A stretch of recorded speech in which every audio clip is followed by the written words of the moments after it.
Welcome to Naples, one of Italy's biggest, loudest, and most fascinating cities. Over the next 2 days, we'll explore its neighborhoods, history, architecture, and legendary local cuisine, searching for the spirit that makes Napoli unlike anywhere else.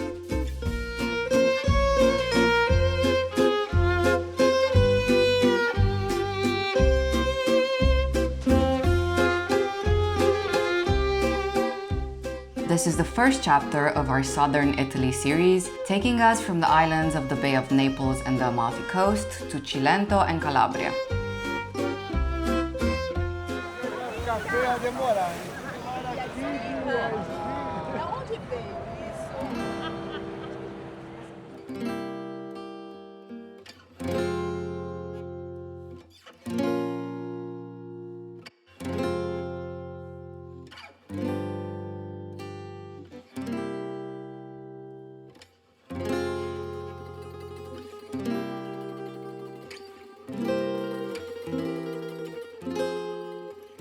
Welcome to Naples, the last big city of Italy that we've never explored, and we are so excited to finally see what this city is all about.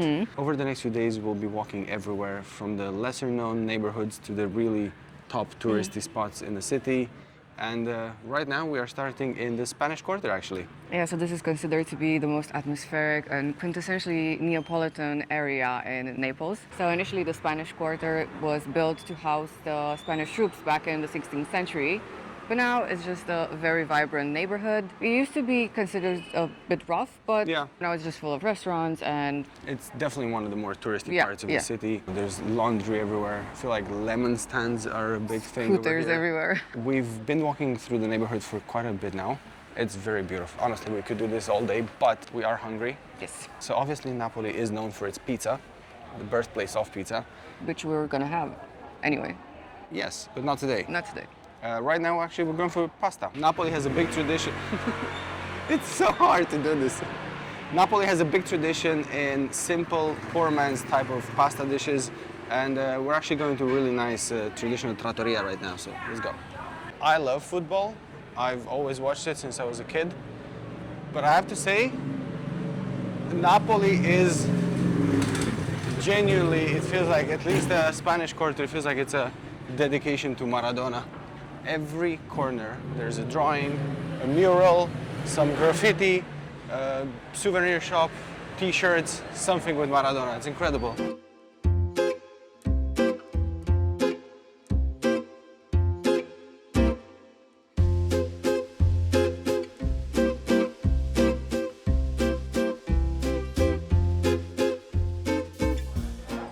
All right, time for food. Our first Neapolitan adventure with food. We are in the Spanish Quarter at Trattoria da Concetta. It's a fairly newly opened place, but it does serve really, really good traditional Neapolitan food, simple dishes, for very good prices too, not gonna lie. So we ordered an eggplant parmigiano for Laura, which was €7, and Quartieri alla Genovese. Even though the name says Genovese, it is traditional for Napoli. This was €10. Very big portion too, and we got a half a liter of house wine for €5, which I think they forgot about. Yeah, I think they forgot about it. So alla Genovese, this sauce here, very traditional, is with onions and beef normally. A lot of Parmesan, and as you can see, a lot of olive oil as well. And a bit of celery, right? Yes, I think so. Which is the reason I didn't get it. Which is what? The reason I didn't get it, because I don't really like celery. Apparently the onions here are from Tropea, from Calabria, which we might see very soon, if all goes well. So this is quite oily. Yeah, my Parmigiano is oily too, but I mean, it's good. But the pasta looks really good. Mamma mia. Com'è Genovese? Com'è? Buona. Buona, troppo buona. The onions are really sweet, like really nice. Oh my God. And the texture of the paccheri. I love Quartieri so much.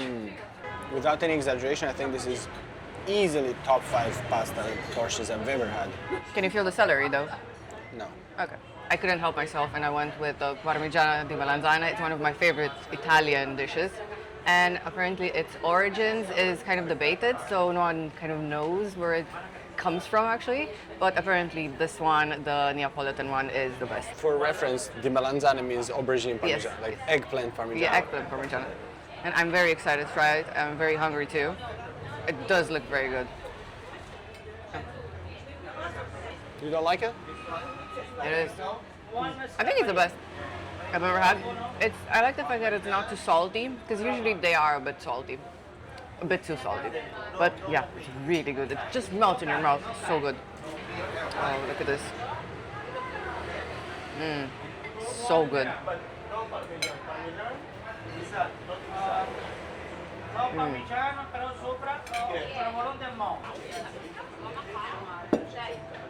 Let's have this expensive wine together. Oh yeah, you're supposed to eat the Parmigiano with the bread usually. The bread is really good too. Cheers. Cheers. That's good wine. House wine. Really good. It's good.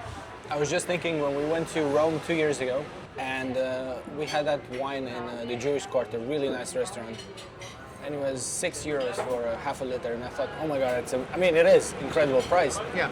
This is even cheaper than that. Yeah. But Rome is a bit more Yeah, expensive. Rome is anyway. Rome, yeah, still, but a huge lunch. The Parmigiano is not huge, but the pasta is really big. Yes, but I have bread. with wine for €22 for 2 people. Funny enough, the Genovese pasta I just had has nothing to do with Genova itself. It is believed to have come from people from Genova who lived here in like the ports and so on, but it's a traditional Neapolitan dish. And it's just meant to sort of celebrate cheap cuts of beef and cheap ingredients like onions and so on, slow cooked for a really long time. It's more like, resourceful cooking as opposed to expensive items in your food. And that's how Napoli actually is, basically. Yeah. The whole cuisine here is a bit like that. I had a taste and you couldn't really feel the beef. It was mostly sweet onion. It was so good. It was so, we love onions. So. That was a Trattoria da Concetta. Gorgeous spot, you should definitely come here. Yeah, a lot of Italians. I didn't so film that's it. a good sign. Yeah.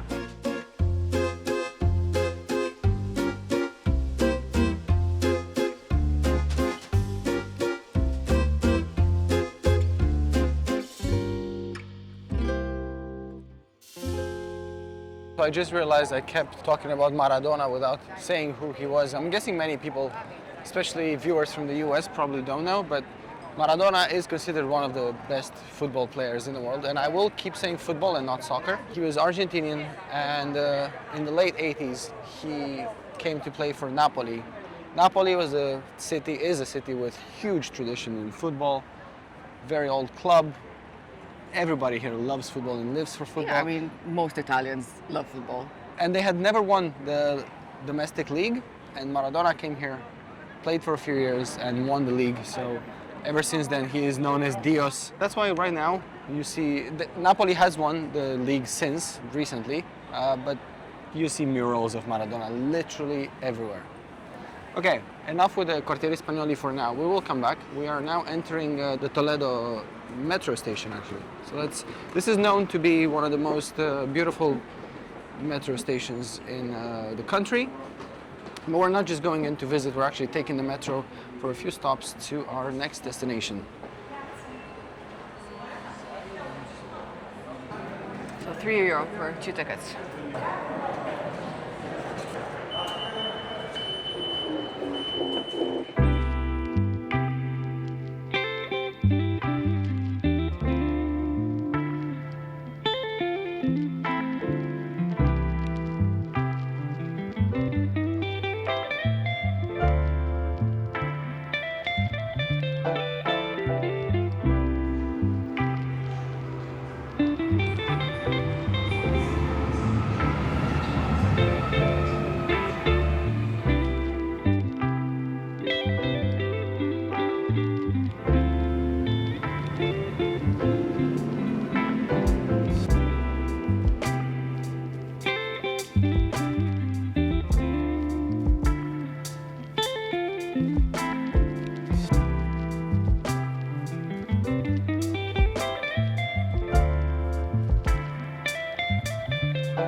Three metro stops later, we arrived in the neighborhood of Materdei. This is still fairly centrally located. We are off to Cimitero della Fontanelle, which is brand new, reopened, It's been closed for years. This is one of the most well-known ossuaries. It's sort of like a mini catacomb with a lot of bones and skulls from back in Naples' history. The Fontanelle Cemetery was never designed as a cemetery. It began as a quarry cut into the Materdei hillside to extract the yellow volcanic tuff used to build Naples. The scale is almost cathedral-like, thousands of square meters of tunnels with ceilings rising around 15 meters above the bones. Over the centuries, the abandoned caverns became a resting place for the city's poor and for victims of devastating epidemics.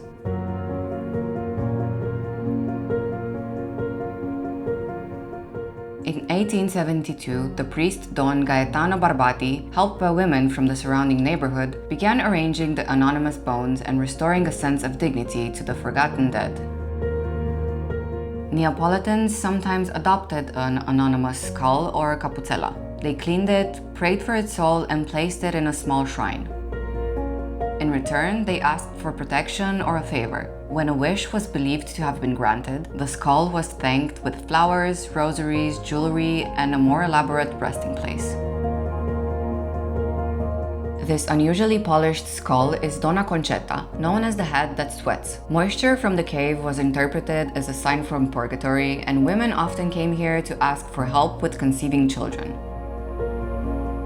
In 1872, the first quarry chamber was turned into a chapel. With its altar, crucifix, and sculpture of the dead Christ, it became a place where the living could pray among the remains of the dead. Religious services continued here well into the 20th century.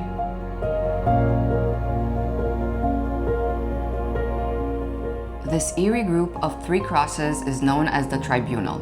The skulls surrounding it were imagined as a silent jury, and local legend says that members of the old Neapolitan underworld gathered here to swear oaths and make blood pacts.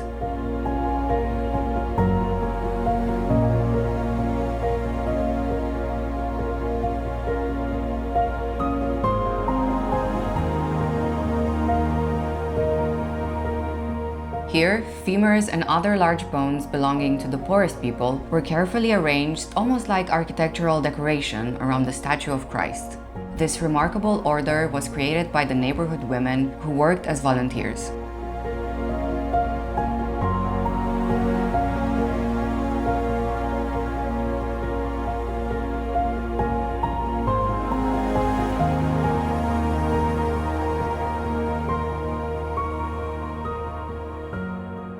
We just finished the tour here in Cimitero della Fontanelle.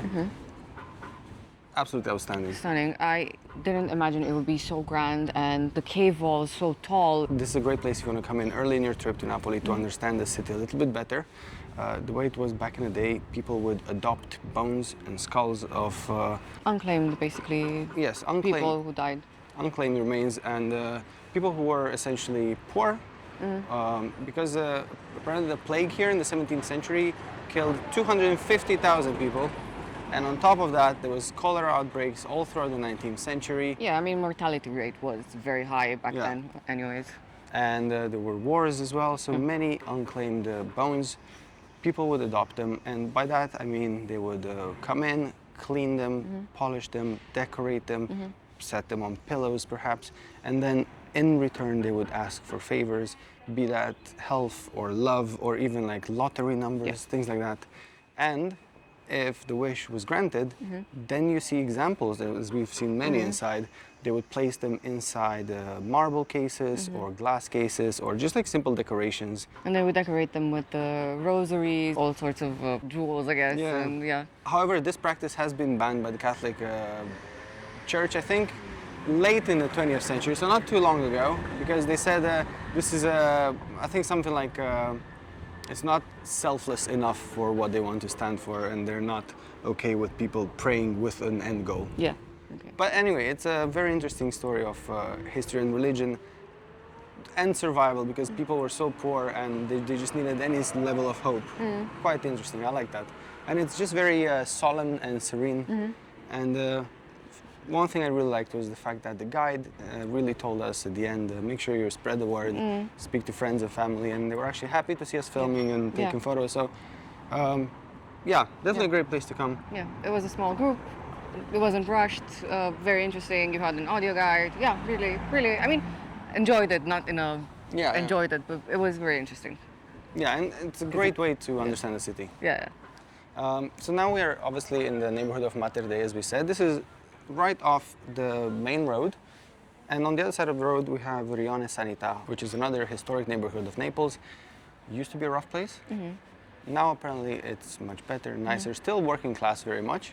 But they do have a few really interesting palaces. It used to be back in the day extremely aristocratic, hundreds and hundreds of years ago. So many grand palaces. So we're gonna see a couple of them and we're gonna go eat something.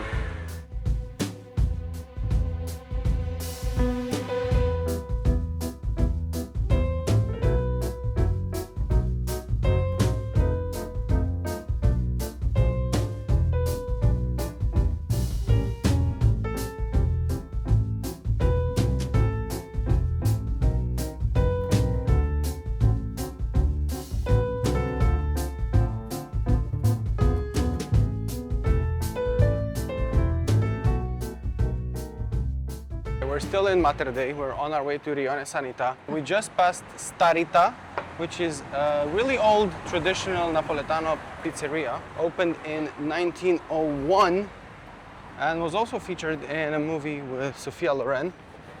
And apparently the pizza there is absolutely incredible. It's got something like 15,000 reviews on Google and a huge rating as well. So if you're ever in the area, if you want to get some really good Neapolitan pizza, that is definitely a good place to go. However, it had just closed when we passed it, and we had just eaten pasta as well. Are we having this pizza at some point? We might actually come back here, yes.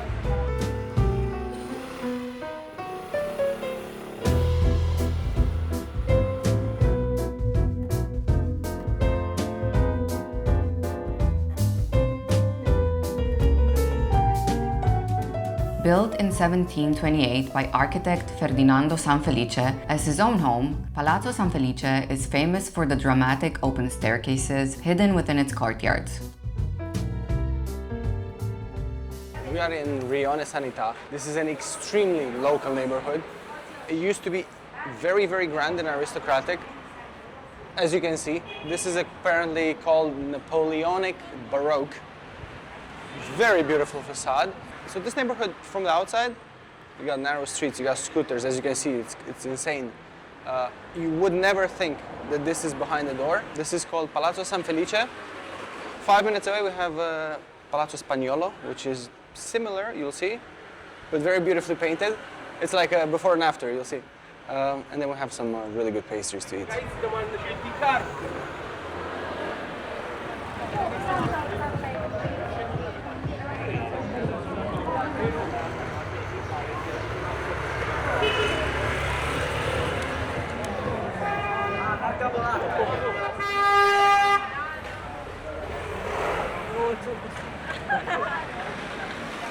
Would you say this area is a bit sensory overload? Quite so, yes.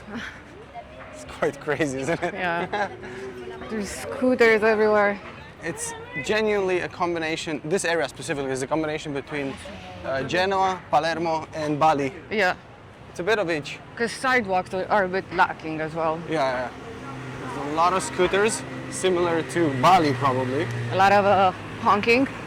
And right now, we got to one of the most famous pastry shops in Napoli. So let's go in, let's have a little break. Yeah.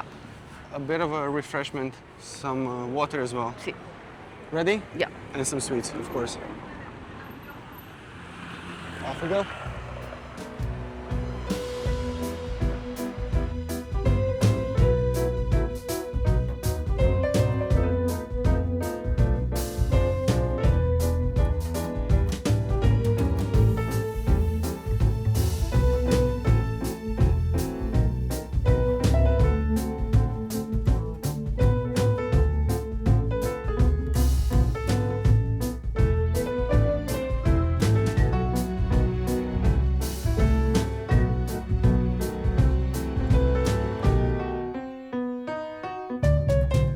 We are in front of Poppella Pasticceria. It's a very high contrast between the area around and the actual pasticceria place because it's kind of posh and then around it, everything is crazy. It is very luxurious chaotic. inside. Yeah, really, really good pastries. Okay, so this place, this is the original location. Now it's a mini chain. It has a few locations around Napoli.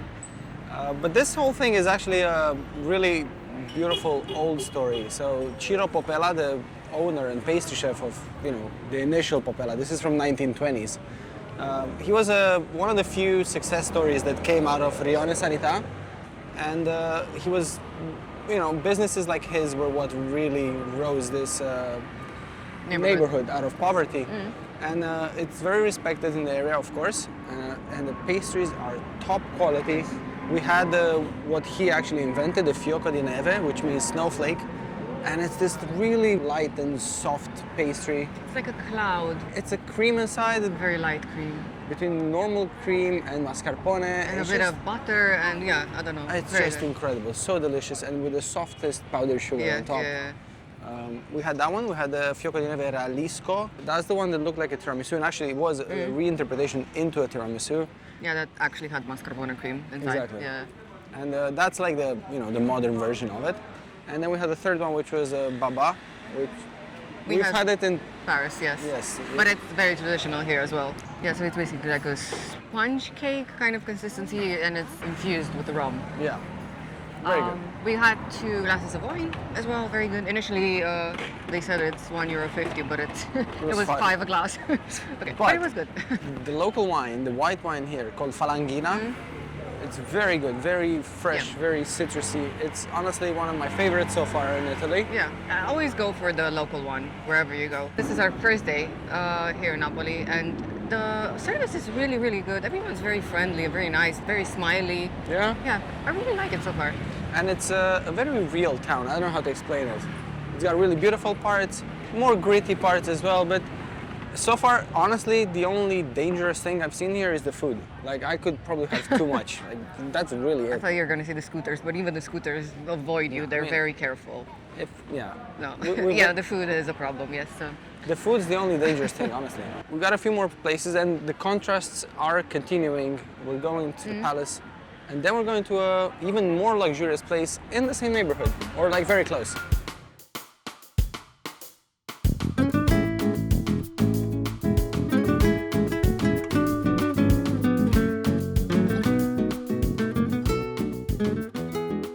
We finally arrived at the Palazzo dello Spagnolo. It is just in slightly better shape than the previous one, I feel like.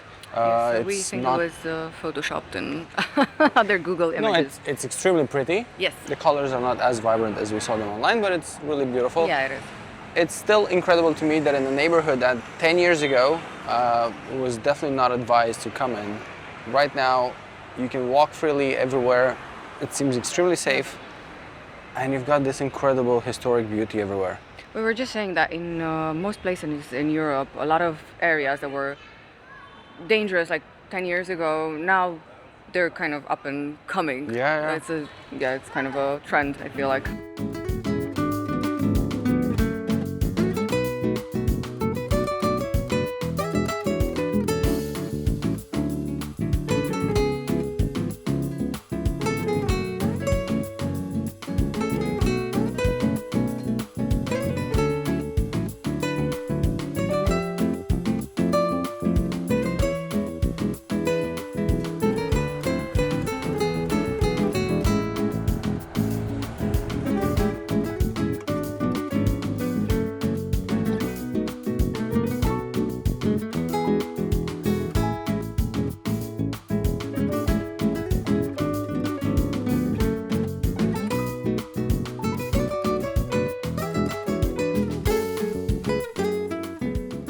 We came to Salvatore Cautero, which is this really posh champagne spot. We sat outside and we got a glass of champagne each and some aperitivo. And I have to say, these glasses are Elite. elite. Oh, this is nice. Ooh, so crispy. Good. So this is the Champagne Master, the best place to have champagne in Napoli. It's not specific to the area, but alas. That's the beauty of Napoli. Yes, it has everything. So we got our aperitivo. This is mozzarella di bufala, which is buffalo, basically. The majority of the buffaloes are in this southern part, so in Campania and Cilento. And it's supposed to be really What's that good. over the mozzarella? This is tomato jam, and this is basil, basically Basil oil. basil oil. Yeah, I'm excited to try it. I mean, if you're gonna try mozzarella, you're gonna try it here, right? Yeah. Apparently, it's one of the recommendations to go to the food market in Napoli and get the whole mozzarella and eat it. So this is basically that, but in a posher environment. The tomato jam is so good. And you can really feel the basil oil. Really good. I love it. So later in our southern Italian journey now, we will be getting to Cilento on our way to Calabria. So we might actually go to a place that actually makes the mozzarella right there, like a buffalo farm. I mean, tomato is a fruit, so why isn't this more widespread? The jam. Jam. Yeah, it's tomato jam. Let's see what the fuss is all about. I'm not Oh my god, fussing. look at the amount of milk that oozes out of it. I assumed it might be a bit softer, but it's not really. Oh my god. The jam, the oil are delicious, but the mozzarella. Yeah, Oh. it's really good. And this is so large as well. It's much denser than I thought it'd be. Yeah, This is unbelievable. but light at the same time. It's not too salty. So, the difference between the mozzarella di bufala and the regular mozzarella is that the buffalo milk is, I think, twice as fat as the cow milk. So that's why the taste is so rich and so it's just very nice. This is something you have to have when you come to Napoli, to Campania. Even if you come to the Amalfi Coast and you don't come to Napoli, find a place where you can get really good mozzarella di bufala. One more thing about Napoli, for us, in terms of the fact that it's hilly and there's different layers to it, that's what reminds us most about Genoa. The scooters, again, the colors of the buildings, again, similar to Genoa. There's many, many similarities. Obviously, Napoli was the capital of the Kingdom of Naples. It was a very, very rich city back in the day. That is before the the poverty and the mafia that happened here, and the things that drew it back.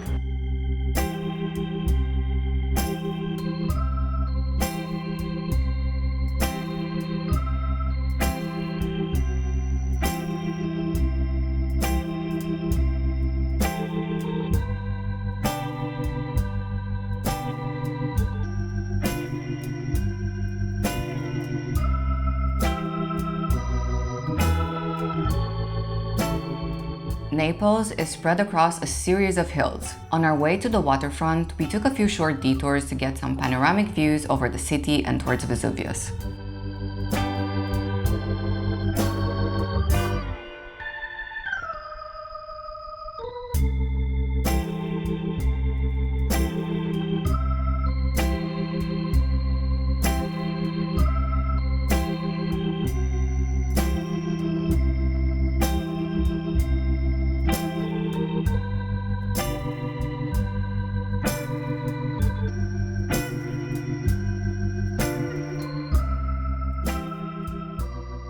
A lot of walking later, we arrived in Piazza Plebiscito, which is Naples' biggest square, the living room of the city. And it's pedestrian. Yes. Finally. I feel so relieved suddenly. Yeah. It's a bit exhausting walking all day long through Napoli. It's similar to Rome, I think, in that sense. I think these two cities are the ones where you have to dodge scooters the most in Italy. Yeah, it's a bit intense, but the food makes up for it. Everything makes up for it. Everything. Even the beauty of the city. Yeah. It's just everything, yeah. It's totally worth it. So we are in Piazza Plebiscito. This was a place where they celebrated the union of the Kingdom of Naples with Italy in 1860, I think. And behind us, you can see Palazzo Reale di Napoli. That is one of the main touristic attractions of Naples. So I would say a vast majority of the tourists that come here, buy a ticket, go in. It's very beautiful. We've seen several Palazzo Reali over Italy, and this one is very beautiful as well, so it's totally worth it. I don't think we'll be doing this in this vlog. We do have a few other landmarks that we want to get to. If you're in Napoli and you want to do something cultural, you're not sure what, this is a fantastic option. It's very beautiful. This is where they ruled over the Kingdom of Naples, and then also the Spanish rulers, and then later the Austrian rulers, they were all based right here. But we are now on our way to, we see that gap over there between the buildings. We're gonna go to one of the best viewpoints in Napoli. We've already seen one a bit higher up on the way here, but I think this one's better. Yes, so we're gonna see Mount Vesuvius. Vesuvius is the only active volcano on mainland Europe and is best known for the eruption of 79 AD, which buried Pompeii and Herculaneum. For the people of Naples, it is both a symbol of home and a constant reminder of the powerful forces of nature just beyond the city.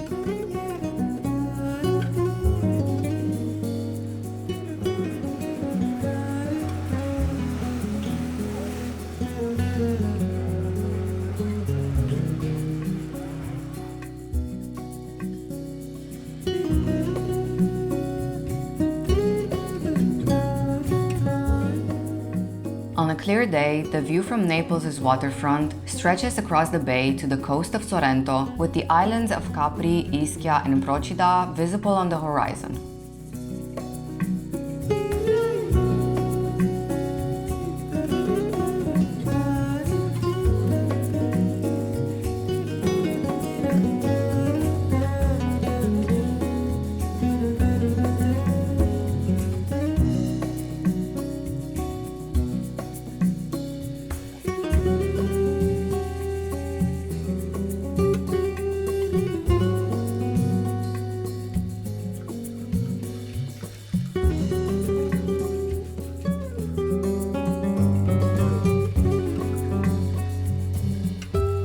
Castel dell'Ovo is one of Naples' oldest fortresses. According to legend, its name, Egg Castle, comes from the poet Virgil, who hid the magical egg within its foundations. Thus, Naples would remain safe for as long as the egg stayed intact.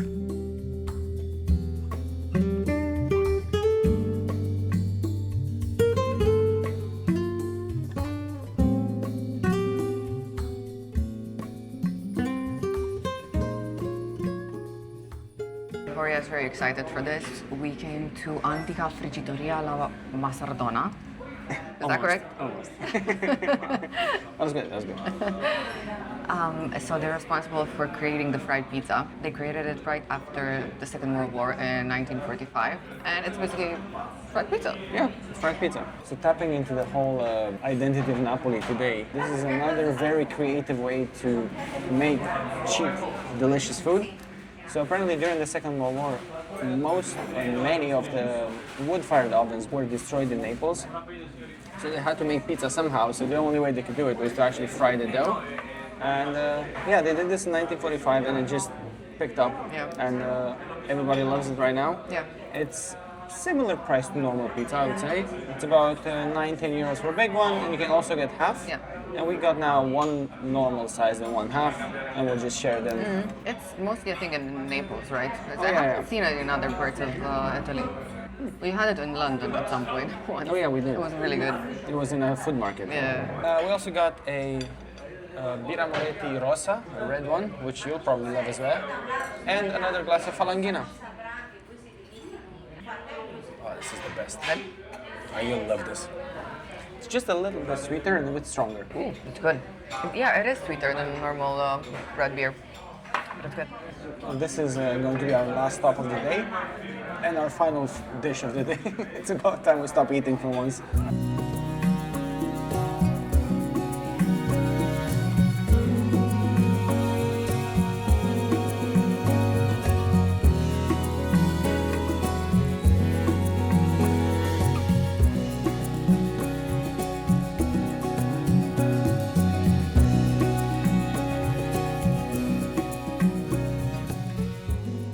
Okay, so this is mine. And this is mine. This is with aubergine and ragu, provolone, I think. Ragu napoletano. I think it's super, super hot. Okay, this is a small diavola. This looks quite nice, doesn't it? Good? Spicy? I want to try now. This was 5% too hot, but it was transformative. Okay. I was transported somewhere else. Okay. This was magical. Oh my god, it's so good.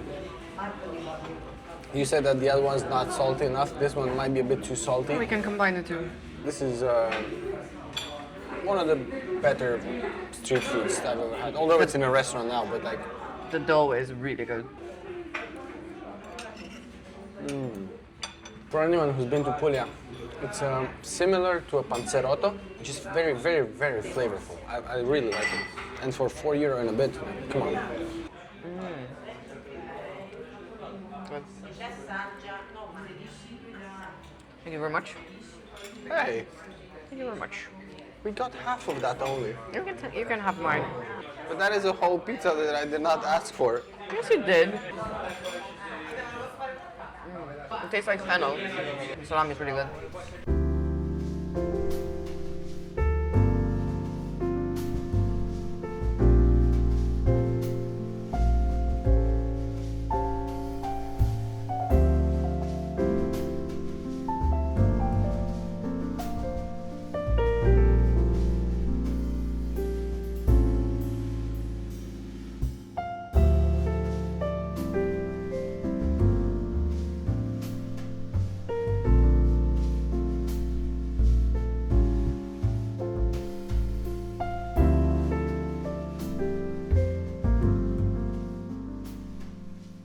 Early morning. We are in a very classy spot in Naples right now.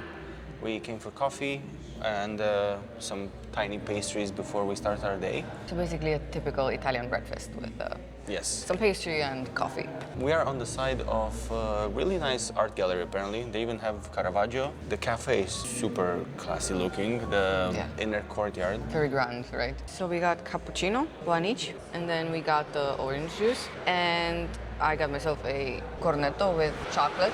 And I got myself what was supposed to be a graffa, which is a traditional Neapolitan pastry. Yeah, it's kind of like a donut, right? Yeah, it should be like a donut, but they didn't have it anymore, so they brought me tiny ones. I mean, I think just the shape is different. Yes, I think so not too. anything else. Yeah. We have a bit of a long day. We are literally across the street from the main Duomo of Napoli, which is exactly where we're going to be going next. So let's have our breakfast and be on our way because it's a long one.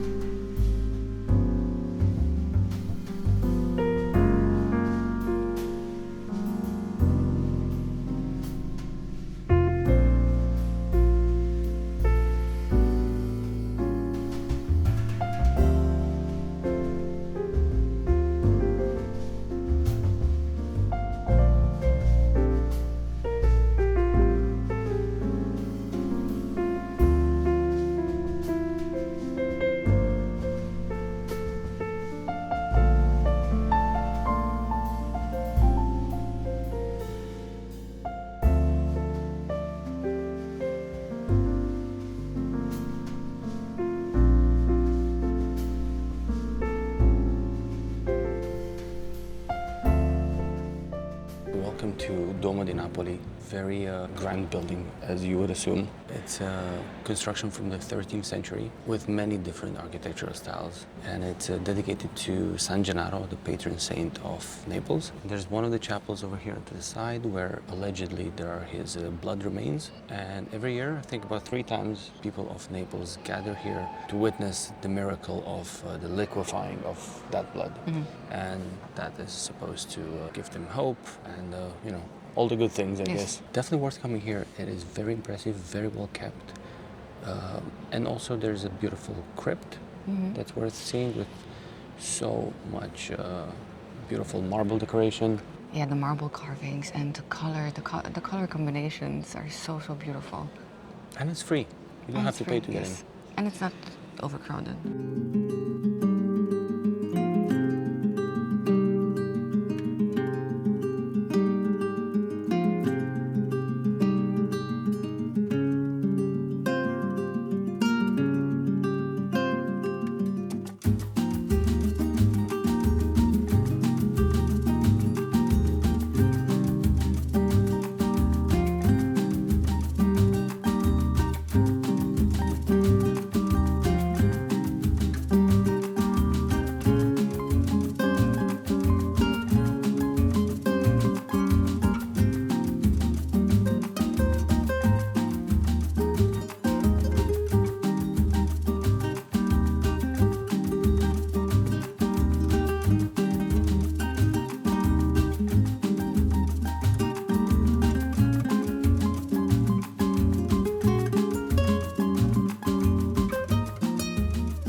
We've been walking through the historic center of Naples now for about 15-20 minutes. So crowded and so many souvenir shops.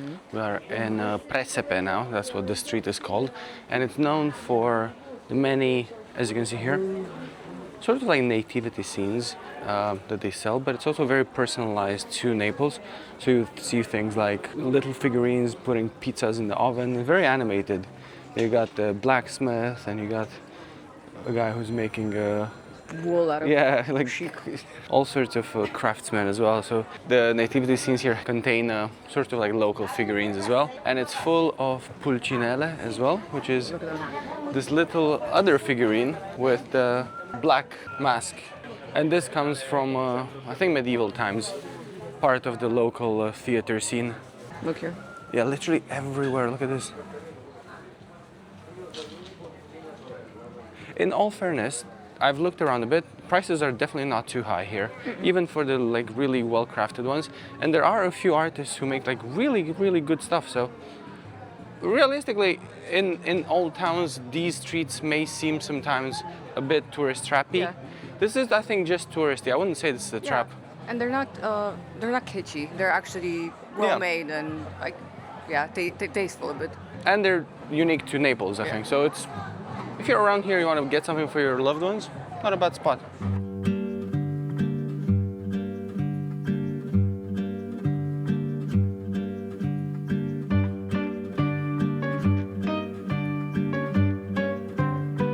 In the historic center, Pulcinella's shiny bronze nose is hard to miss. People stop by to touch it for good luck, and over the years, the tradition has polished it to a brilliant shine.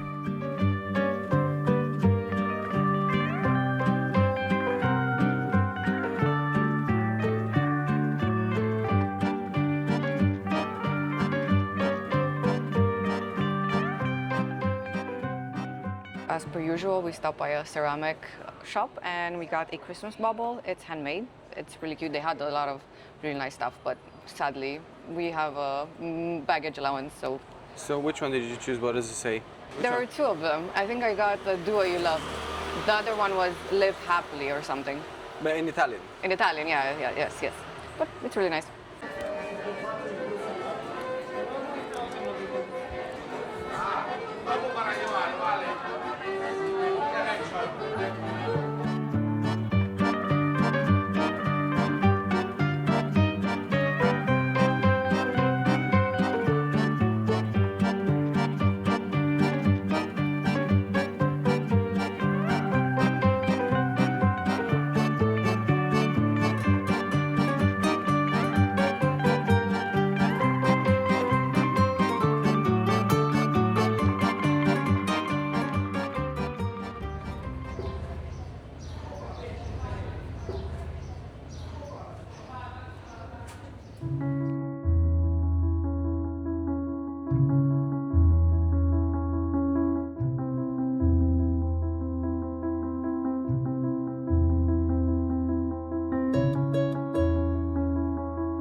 We sat down for a bit. We are at the Santa Chiara cloisters. We paid €7 to get in per person, and it's so beautiful here. This is basically a courtyard with painted tiles and with columns, and so these cloisters were restored in the 18th century, and they're absolutely magical.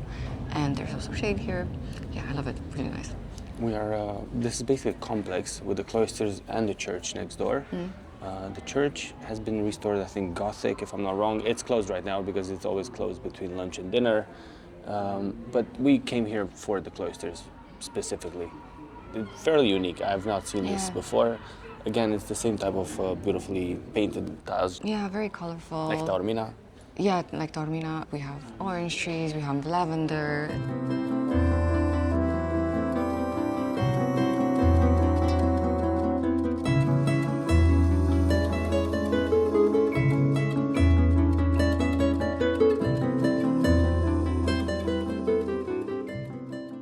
place is literally off of the main street of Napoli here in the historic center. It's crazy how crazy it is over there. And then literally 2 minutes away, you're in this super serene place. And it's similar to the cafe we went to this morning, which was super quiet and, you know, relaxed next to another crazy street. So it's really cool that they have these little pockets of sanity in between the insanity, because it works well. It's nice over there, but not for too long. If you want to take a break, there's an oasis.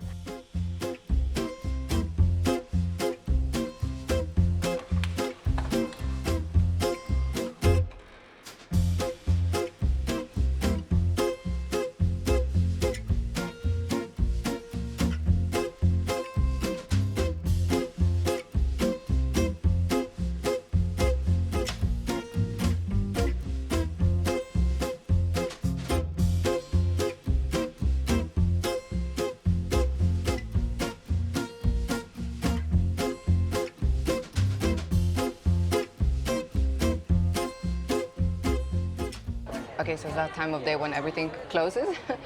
But this restaurant is currently open. We came to Da Carme. This is a pizza place. It's well rated. And we got some margherita with mozzarella di bufala, which is classic Neapolitan. We got one to share, and it's actually too big for the plate. This is the first time I'm having margherita. I always get pizza with meat on it.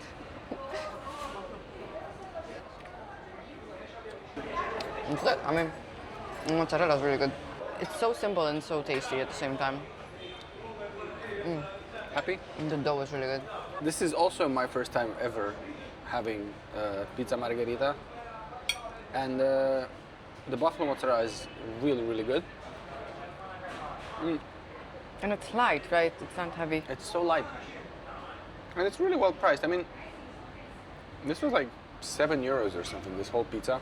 And it came in like 4 minutes. Yeah. If you're in Naples, definitely give this a go. We will be having another pizza in our food vlog, which is our next one coming. We have a selection of the best dishes from Naples, plus a selection combined of some of the best places to have that dish.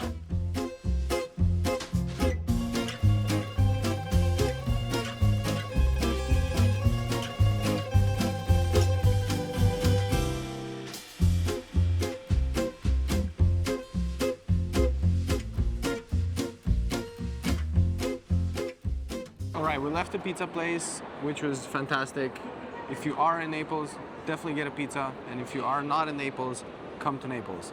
Now, we left the Quartieri Spagnoli and we walked down Via Toledo, which is basically the main shopping street of the town. Yeah. It's very busy, loads and loads of people. And off of it, we entered Galleria Umberto I, which is extremely similar to Galleria Vittorio Emanuele, the one in Milan. It was built after it, maybe about 10-15 years later. And it's part of Naples' sort of like urban renaissance at the end of the 19th century. Very beautiful facades with marble and so on, and a very luminous glass dome with iron and glass all throughout. I think it's less iconic than the one in Milan, but I like it more because there's fewer ridiculously expensive shops like the one in Milan. Obviously I get it why Milan has that, I get it. Yeah. But this one actually doesn't. It has you know, a Sephora and a few other shops, but like it's nothing, there's no Louis Vuitton, there's no Gucci, there's no... Which I think it's a bit, I don't know. It's still about the place. It's more down to earth.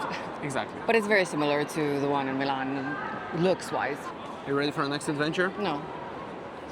We got a very long 3-minute walk down to the Augusteo station, where we will take our very first funicular up to the Vomero district of Naples.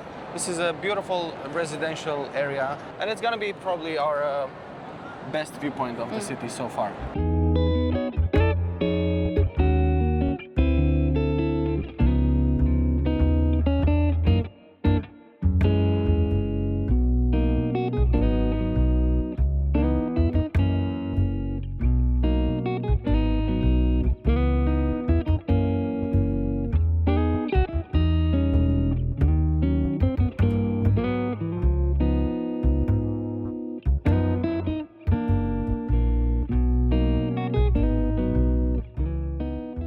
This makes no sense. We bought tickets not knowing we can actually pay with the card, just like tap in with the contactless card. Oh. So there's 3 ways to get these. One, you get these from the shop here, and they'll say it's cash only and also overcharge you, so don't do that. Number 2, you get these from the ticket machine if it works, and then you pay the same amount as you would pay with the card anyway. So just tap in. Don't be us. Don't be us.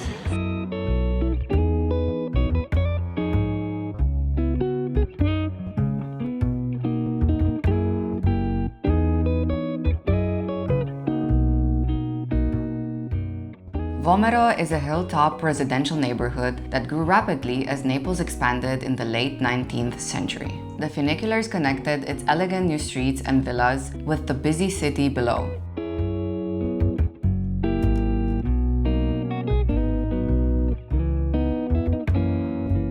Today, Vomero feels calmer and more spacious, with broad shopping streets and peaceful parks.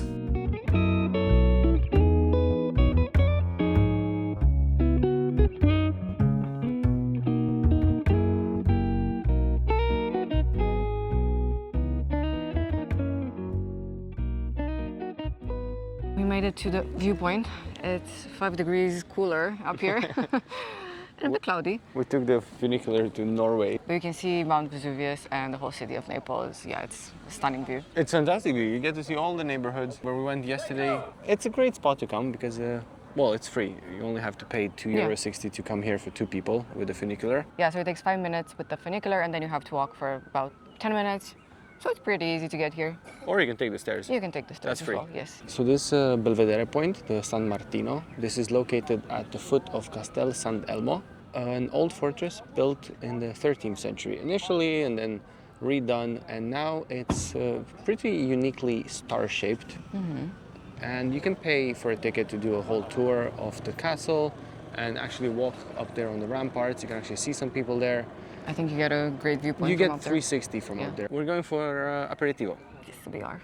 which is after pizza. This is gonna be our dinner, essentially. It's well deserved.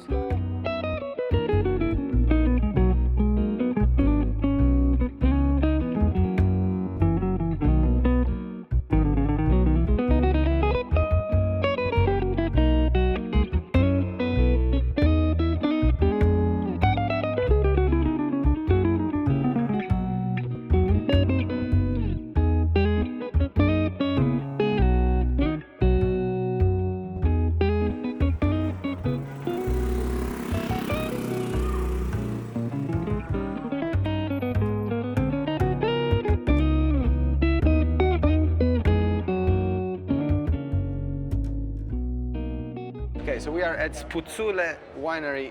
Cheerio. Trio. Cheers, buddy. Cheers. Cover yourself. Stu and Maradona with his nipple out. He scored the goal with his hand, and it was called the hand of God. If that's his nipple, is that the nipple of God? Are you allowed to touch the ball? No. So why did he score a goal?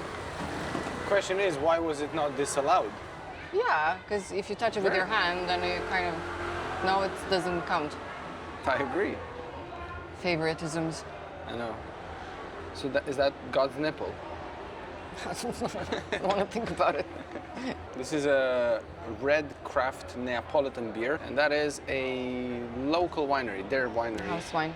A house wine, sort of. And it is a bit more expensive than normally in places here in Napoli, but we got quite a lot of aperitivo. Like, yeah. Check out this aperitivo. This little selection. Yeah. So yeah. That dinner. Yeah.